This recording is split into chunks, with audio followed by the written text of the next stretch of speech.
بسم اللہ الرحمن الرحیم۔ السلام علیکم ورحمۃ اللہ وبرکاتہ۔ ناظرین، آج میں بات کروں گا جہاد پہ۔ جہاد ایک ایسا عمل ہے کہ جو نبی پاک صلی اللہ علیہ وآلہ وسلم نے اپنی عمر کے آخر تک فرمایا، اور حضرت سیدنا صدیق اکبر رضی اللہ تعالیٰ عنہ فرماتے ہیں کہ جس دن مسلمان جہاد سے پیچھے ہٹ گئے اس دن ان کے اوپر ذلت مسلط کر دی جائے گی۔ اور آج کیا ہو رہا ہے ہمارے ساتھ؟ آج ذلت ہی ہمارے پر مسلط ہے۔ کیوں؟ کیونکہ ہم نے جہاد چھوڑ دیا ہے، اور جو آنے والی نسل ہے اس کے لیے بھی ہم نے جہاد کا کوئی طریقہ نہیں رکھا۔ ہم نے اپنی نصابوں میں سے، کتابوں میں سے جہاد کے ٹاپک ہی اڑا دیے۔ جہاد کے کہتے کس کو ہیں، کرتے کس طرح ہیں، صحابہ کرام نے کس طرح کیا، جو ان کے بعد جو نیک بندے آئے اللہ کے انہوں نے کس طرح کیا۔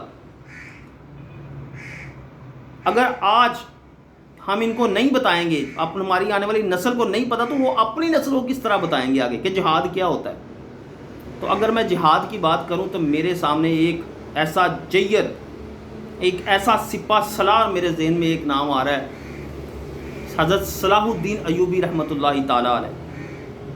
آپ کو میں یہاں پہ بتاتا چلوں کہ یہ وہ شخص، وہ سپہ سالار، وہ جنگجو ہے کہ جنہوں نے مسلمانوں کا قبلہ اول بیت المقدس عیسائیوں سے آزاد کروایا تھا۔ اب اگر میں ان کے ماں باپ کی بات کروں، میں نے بتایا نا کہ جو بچے جہادی ہوتے ہیں ان کے والدین کے اندر بھی یہ جہادی جذبہ، قوت ایمانی پائی جاتی ہے۔ حضرت صلاح الدین ایوبی رحمۃ اللہ تعالیٰ علیہ کے والد نجم الدین ایوب رحمۃ اللہ تعالیٰ علیہ، آپ شادی نہیں فرما رہے، شادی نہیں کر رہے، لیکن آپ کا کیا طرز زندگی ہوتا تھا کہ آپ کو نبی علیہ الصلوۃ والسلام سے عشق، محبت، اولیاء اعظام سے عشق اور محبت، ان کی قرابت داری میں رہتے تھے۔ آپ ایک مرتبہ ایک بزرگ کے پاس بیٹھے ہوئے تھے، ان کی محفل میں بیٹھے تھے، تو ان بزرگوں نے پوچھا کہ اے نجم الدین، آپ شادی کیوں نہیں کرتے؟ تو آپ نے فرمایا کہ بابا جی، کوئی ایسی عورت نہیں مل رہی کہ جس کے ساتھ میں شادی کروں۔ تو انہوں نے فرمایا کہ نجم الدین، تم کیسی عورت چاہتے ہو؟ تو حضرت نجم الدین نے فرمایا کہ میں ایسی عورت چاہتا ہوں، ایسی عورت سے شادی کرنا چاہتا ہوں کہ جو میرا ہاتھ پکڑ کے مجھے جنت میں لے جائے، اور اللہ عز و جل مجھے اس سے ایسی اولاد دے کہ جو مسلمانوں کا قبلہ اول بیت المقدس عیسائیوں سے آزاد کروائے۔ جذبہ دیکھیں، اتنی دیر ہوتی ہے کہ ایک بچی، ایک لڑکی بھی اس بزرگ سے ملنے کے لیے آ جاتی ہے۔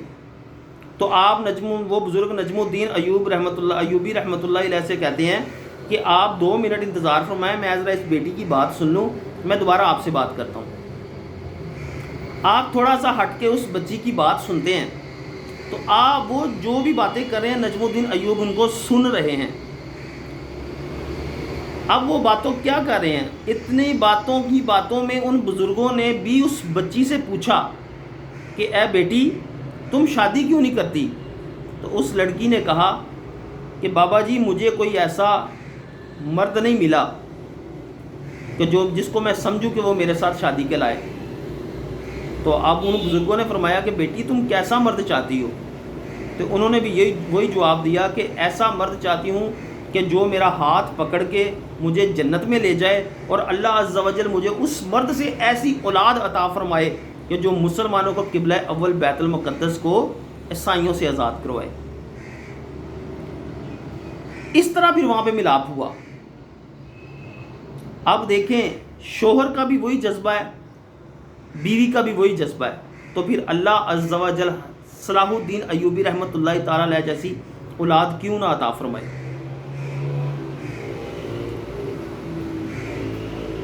صلاح الدین ایوبی رحمۃ اللہ تعالیٰ علیہ آپ اس دور میں ہیں کہ جس میں حضرت سیدنا غوث اعظم رضی اللہ تعالیٰ عنہ، حضرت امام غزالی رحمۃ اللہ تعالیٰ علیہ، نور الدین زنگی رحمۃ اللہ تعالیٰ علیہ، ابن شداد، ابن خدامہ رحمۃ اللہ تعالیٰ علیہ، ایسے بزرگ پائے گئے۔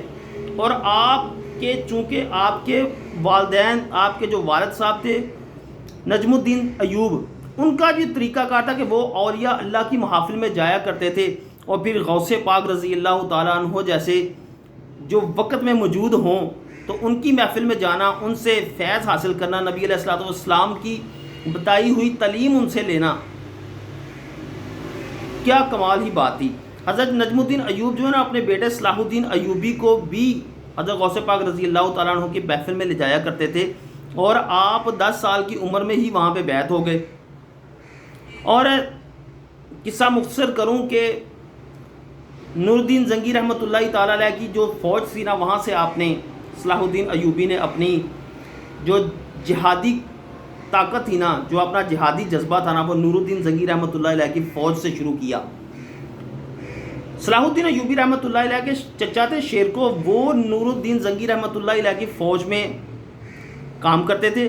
انہوں نے آپ کو لے کے گئے تو آپ کا جو پہلا مارکا تھا نا، سب سے پہلا مارکا، وہ آپ نے مصر کو فتح کیا. اور اس وقت حضرت صلاح الدین ایوبی رحمۃ اللہ علیہ کی عمر مبارک 22 سال تھی.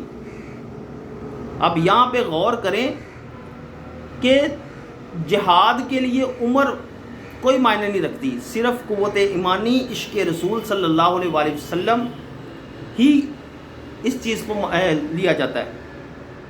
یہی چیزیں میٹر کرتی ہیں. جب آپ نے مصر کو فتح کر لیا تو نور الدین زنگی رحمۃ اللہ تعالیٰ علیہ نے آپ کو مصر کا حاکم بنا دیا، مصر آپ کے سپرد کر دیا. بس پھر وہاں سے چلتے چلتے شام، حلب اور پتہ نہیں کیا کیا کتنی ریاستیں آپ نے فتح کی. قصہ مختصر کرتا ہوں کہ بیت المقدس کی طرف آتے ہیں کہ جب آپ نے بیت المقدس مسلمانوں کا قبلہ اول فتح کیا تو اس وقت آپ کے پاس 40,000 فوج تھی. بس صرف 40,000 لوگوں کی فوج تھی. اور دوسری طرف عیسائیوں کے پاس، صلیبیوں کے پاس لاکھوں کی تعداد میں لشکر تھے. لیکن کیا تھا صاحب؟ جذبہ ایمانی تھا. اور فوج کے اندر کون تھا؟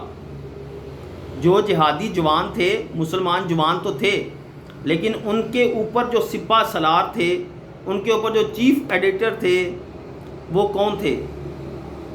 حضرت ابن خدامہ،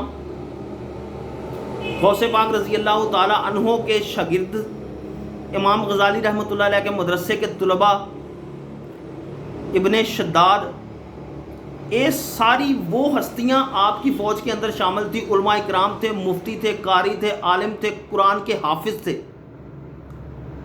یہ وہ لوگ تھے جو اس فوج کو لیڈ کر رہے تھے. اور ان سب کے جو چیف ایڈوائزر تھے وہ ابن خدامہ رحمۃ اللہ تعالیٰ علیہ تھے. اور ابن خدامہ رحمۃ اللہ تعالیٰ علیہ حضرت سیدنا غوث اعظم رضی اللہ تعالیٰ عنہ کے مرید اور خلیفہ تھے. اور حضرت صلاح الدین ایوبی رحمۃ اللہ تعالیٰ علیہ نے ان تمام جو اولیاء اللہ کی ایک محفل تھی، جو تمام ولی اللہ تھے، علماء تھے، مشائخ تھے، حافظ قرآن تھے، ان کو اپنے ساتھ رکھا ہوتا تھا کہ ایک تو یہ جو مسلمان جوان ہوتے تھے، جو مجاہد ہوتے تھے، ان کی مجاہدانہ صلاحیتوں کو ابھارتے تھے، دین اسلام کی تربیت کرتے تھے، نبی علیہ السلام کے طریقہ کار بتاتے تھے، خلفائے راشدین کا طریقہ کار بتاتے تھے، جنگی حکمت عملی بتاتے تھے. اور وقت پڑنے پر صلاح الدین ایوبی رحمۃ اللہ تعالیٰ علیہ کو فتویٰ بھی جاری کرتے تھے کہ جہاں پہ وہ تھوڑا سا اسلام سے ڈگمگانے یا ان سے کوئی جانے انجانے میں کوئی غلط فیصلہ ہونے لگے تو وہاں پہ وہ فتویٰ بھی دیتے تھے اور آپ ان کی قدر کرتے تھے. اور آج ہمارے جو حکمران ہیں ان کا حال یہ ہے کہ انہوں نے علماء کرام کو، حفاظ کرام کو، مشائخ کو، اولیاء اللہ کو پکڑ کے جیلوں میں ڈالا ہوا ہے. اور جو اپنے ساتھ رکھے ہوئے بندے، ان کو قل ہو اللہ تک نہیں پڑھنی آتی. تو پھر ہمارے اوپر ذلت مسلط نہ ہو تو کیا ہو؟ ہم جو نبی پاک صلی اللہ علیہ وآلہ وسلم کے گستاخ ہیں، ان کو ہم نے اپنے ساتھ بٹھایا ہوا ہے، وہ ہمارے اوپر ذلت مسلط نہ ہو تو کیا ہو؟ اور پھر دیکھیں کہ جب بیت المقدس آپ نے فتح کیا تو اس کے بعد آپ نے کوئی قتل و غارت نہیں کی، کوئی خون نہیں بہایا. حالانکہ جب صلیبیوں نے بیت المقدس کو قبضہ کیا تھا تو انہوں نے مسلمانوں کا اتنا قتل و خون، اتنا قتل و غارت کیا تھا کہ گھٹنوں تک مسجد اقصیٰ کے اندر مسلمانوں کا خون ہی خون تھا. لیکن آج بھی جو عیسائی یاد کرتے ہیں نا مسلمانوں کا دور، تو وہ صلاح الدین ایوبی رحمۃ اللہ تعالیٰ علیہ کا دور یاد کرتے ہیں کہ اس میں ظلم اور زیادتی نہیں ہوئی. اس کی وجہ یہ کہ حضرت صلاح الدین ایوبی رحمۃ اللہ تعالیٰ علیہ نبی پاک صلی اللہ علیہ وآلہ وسلم کے ایک طریقے پہ عمل کرتے تھے، اپنی زندگی کو اس طریقے سے نبھاتے تھے، چلاتے تھے کہ جو نبی پاک صلی اللہ علیہ وآلہ وسلم نے رستہ بتایا وہ کسی کے ساتھ ظلم اور زیادتی نہیں تھے کرتے. آپ خود بھی حافظ قرآن تھے اور آپ کے جو رفقا تھے, جو آپ کی محفل تھی, وہ بھی حفاظ قرآن والے تھی, حفاظ قرآن والے تھی, اور علماء مشائخ اور کتب ابدال تھے اس میں. پھر جب آپ نے بیت المقدس فتح کر لیا تو آپ نے 40 دن کا ٹائم دیا. 40 دن کا آپ نے عیسائیوں کو ٹائم دیا ہر ایک کو کہ یہاں سے نکل جائے, اور جو قید ہو گئے تھے ان کے لیے پھر آپ نے فدیہ, اور فدیہ بھی کیا تھا, کوئی اتنی بڑی رقم ان کے ساتھ زیادتی نہیں کی. فی مرد کے لیے 10 اشرفی, فی عورت کے لیے 5 اشرفی, اور فی بچے کے لیے 2 اشرفی مقرر کیا آپ نے, جو کہ اس وقت کے حساب سے بہت معمولی تھا. اور اس سے بھی بڑھ کر آپ نے پھر کیا احسان کیا ان کے اوپر کہ جو فدیہ ادا نہیں کر سکتے تھے ان کے لیے اپنی جیب سے فدیہ دیا. حضرت صلاح الدین ایوبی اور آپ کے بھائی نے مل کے اپنی جیب سے ان لوگوں کے لیے فدیہ دیا اور ان کو آزاد کر دیا. یہ تھا آپ کا انصاف. اور لوگ, آپ نے کوئی قتل و غارت اتنی نہیں کی. ہاں, ایک بندہ تھا ریجنالڈو, وہ اتنا خبیث انسان تھا, آپ نے اس کا سر قلم کیا. وہ اتنا خبیث انسان تھا کہ جو مسلمان حرم پاک جاتے حج کے لیے, وہ جاتے ہوئے بھی ان کے اوپر حملے کرتا, اور جب مسلمان وہاں سے واپس آتے تو وہ واپس آتے ہوئے بھی ان کے اوپر حملہ کیتا. اور اس کے اندر 3 جو شیطانی عمل تھے نا, سب سے گندے 3 شیطانی عمل تھے کہ نمبر 1 وہ مسلمانوں کو شہید کرتا, نمبر 2 وہ کہتا کہ تمہیں کون بچائے گا مجھ سے آج, اور نمبر 3 کہتا کہ آج بلاؤ اپنے محبوب نبی پاک صلی اللہ علیہ وسلم کو. وہ شخص, اس شخص کو جب آپ نے پھر پکڑا تو آپ نے پھر سب سے پہلے, دیکھیں اتنا خبیث انسان تھا لیکن پھر بھی اس کو توبہ کا موقع دیا. آپ نے اس سے پوچھا کہ کیا تم یہ تینوں فعل کرتے ہو, تو اس نے اقرار کیا ہاں میں کرتا ہوں. تو آپ نے فرمایا کہ توبہ کرو تو میں تمہیں معاف کر دوں گا, اور آئندہ سے ایسا گناہ کرنے سے بھی توبہ کرو. تو اس نے کہا کہ میں توبہ نہیں کرتا. تو آپ نے پھر اس کا سر تن سے جدا کر دیا. اور جہاد کا عالم یہ تھا کہ آپ نے تنہا 14 سال بھی, ویسے آپ نے 25 سال حکومت کی, لیکن 14 سال تنہا جب سب آپ کا ساتھ بھی چھوڑ گئے, اس میں کئی مسلم حکمران بھی تھے جو کہ غیروں کے ٹٹو بنے ہوئے تھے, انہوں نے, آپ نے ان سے مدد کی بھی اپیل کی لیکن انہوں نے نہیں کی, انہوں نے مدد نہیں کی. لیکن جذبہ ایمانی اور قوت ایمانی دیکھیں ایسی کہ 14 سال تک آپ تنہا ان کے آگے ڈٹے رہے, کفار کے آگے ڈٹے رہے. اور جہاد آپ نے فجر سے لے کے ظہر تک اور ظہر سے لے کے مغرب تک گھوڑے کی پیٹھ پہ رہتے تھے جہاد کی نیت سے. اور دیکھیں کہ کوئی تھوڑا کمال ہے یار. آپ فرماتے ہیں کہ میری, یعنی کہ علماء لکھتے ہیں کہ حضرت صلاح الدین ایوبی رحمۃ اللہ تعالیٰ علیہ گھوڑے کی پیٹھ پہ بیٹھ کے آپ کے نیچے والے حصے پہ تھوڑے دانے بن گئے تھے کہ آپ کو جو ہے نا وہ تکلیف ہوتی تھی. لیکن آپ فرماتے ہیں کہ جب تک میں جہاد میں رہتا تھا تب تک مجھے کچھ بھی محسوس نہیں ہوتا تھا کہ میرے جسم کے اندر کوئی درد ہے, کوئی لاغر پن ہے, کوئی بیماری ہے. لیکن ہاں, جیسے ہی میں گھوڑے سے اترتا اپنا کھانا وغیرہ کھانے کے لیے تو پھر مجھے وہ تکلیف محسوس ہوتی تھی. آپ نے سب کے ساتھ انصاف کیا, نبی پاک صلی اللہ علیہ وآلہ وسلم کے بتائے ہوئے راستے پہ چلے, مسلمانوں کا قبلہ اول بیت المقدس صلیبیوں سے آزاد کروایا. ہاں,